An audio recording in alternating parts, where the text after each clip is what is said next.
Un homme se bat pour élever son fils unique, né avec une paralysie cérébrale. Des années plus tard, il découvre qu'il n'est pas le père biologique de l'enfant. Va-t-il continuer à l'élever ou va-t-il l'abandonner? Scott et Dale étaient les meilleurs amis du monde. Ils faisaient tout ensemble, et dès qu'on en repérait un, il allait de soi que l'autre était dans les parages. Ils avaient grandi ensemble, et leur amitié s'est poursuivie à l'âge adulte. Ils sont même tombés amoureux de la même fille. Ivy était amie avec Scott et Dale depuis des années, mais elle n'avait pas réalisé qu'il développait des sentiments plus profonds pour elle. Une fois qu'ils lui ont avoué être amoureux d'elle, elle ne savait pas quoi faire. Comment était-elle censée choisir entre ses meilleurs amis? Heureusement, le choix a été fait pour elle lorsque Dale est parti rejoindre l'armée. Scott et elle sont restés et ont commencé leur vie ensemble. Il n'a pas été facile pour Dale d'accepter qu'elle ait choisi Scott, si bien que lui et son meilleur ami ne se sont pas parlé pendant des années. Scott et Ivy ont continué dans leur vie et ont fondé une famille. Ils étaient ravis d'apprendre qu'ils allaient avoir leur premier bébé ensemble, et la nouvelle s'est répandue dans le quartier comme une traînée de poudre. Malheureusement, les choses ne se sont pas passées comme prévu. Une fois le bébé, Kyle, arrivé, les nouveaux parents ont appris qu'il était atteint de paralysie cérébrale. Les symptômes ne se sont pas manifestés au départ, mais lorsque Kyle a commencé à grandir, il est devenu évident qu'il était atteint de cette maladie. Ivy n'était pas prête à élever un fils atteint de cette maladie et elle s'est enfuie, laissant Scott s'occuper seul de leur bébé. Elle ne reviendra jamais voir son bébé, et des années plus tard, Scott apprendra qu'elle est morte dans un terrible accident de la route. Scott travaillait dans le bâtiment en tant que loadeur, et ce travail ne payait pas beaucoup. D'autre part, le traitement et les besoins de son fils lui coûtaient un bras et une jambe. Il arrivait à peine à joindre les deux bouts, mais il faisait de son mieux. Il ne s'est jamais plaint. Malgré l'état de son fils, Scott était déterminé à lui offrir la meilleure vie possible. Son rêve pour Kyle était qu'il aille à l'université. Nous avons fait des tests sur Kyle, a dit le médecin, en tendant à Scott une enveloppe brune avec les résultats des tests. Et il semble que nous fassions des progrès. Scott a ouvert l'enveloppe avec un sourire, mais le sourire s'est effacé dès qu'il a vu les résultats des tests. Docteur, ce n'est pas possible. Son groupe sanguin est différent du mien et de celui de sa mère.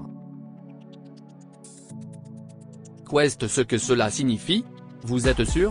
Ont demandé les médecins en prenant les papiers des mains de Scott. Oui, docteur. Je déteste être paranoïaque, mais cela pourrait-il signifier que Kyle n'est pas mon fils? Si est-il possible, mais seul un test ADN pourrait le prouver au-delà de tout doute raisonnable. Scott a dit au docteur que lui et Kyle feraient un test ADN. Et bien qu'il espérait se tromper sur toute la ligne, son intuition lui disait le contraire. Ils ont dû attendre quelques jours avant de connaître les résultats, les jours les plus longs de la vie de Scott. Enfin, le jour J est arrivé, et Scott s'est précipité à l'hôpital pour récupérer les résultats. Il espérait le meilleur mais était préparé au pire. Et quand il a ouvert l'enveloppe avec les résultats de Leiden, son cœur s'est effondré. Lui et son fils n'étaient pas compatibles. Kyle n'était pas son fils. Le petit garçon qu'il avait élevé seul pendant les 12 dernières années n'était pas son fils. Comment cela est-il possible? Alors qu'il était assis chez lui ce soir-là, se complaisant dans le chagrin de ses récentes découvertes, il s'est rappelé combien Dale avait été amoureux d'Ivy.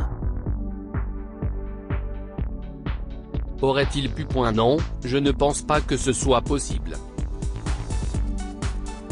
Il ne ferait pas ça derrière mon dos, se consolait Scott. Cependant, il a tendu la main vers son téléphone et a composé le numéro de Dale.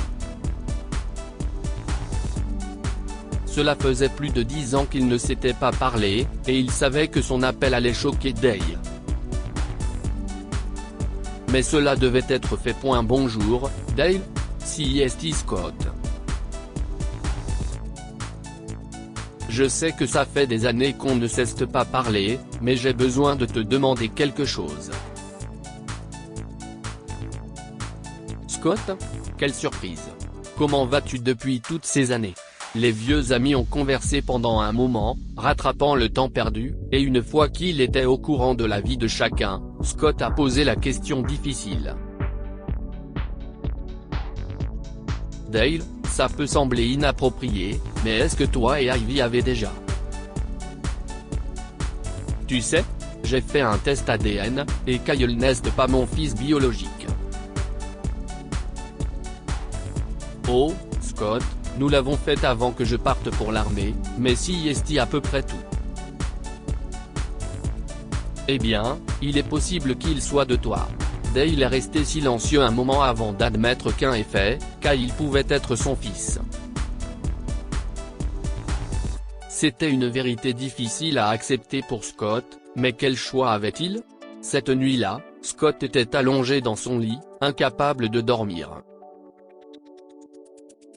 Tant de choses lui traversaient l'esprit tandis qu'il se tournait et se retournait. Il avait élevé Kyle comme son propre fils, consacrant sa vie à donner le meilleur à son bébé. Et maintenant, découvrir qu'il n'était même pas son fils? C'était un coup dur. Mais maintenant qu'il connaissait la vérité, il a décidé qu'il serait mieux pour Kyle de grandir avec son père biologique. Quelques jours plus tard, Scott et Kyle sont arrivés au domicile de Dale. Alors qu'il était assis dans la voiture, Scott a expliqué à Kyle que l'homme chez qui ils allaient entrer était son père biologique et que Kyle allait vivre avec lui à partir de ce jour.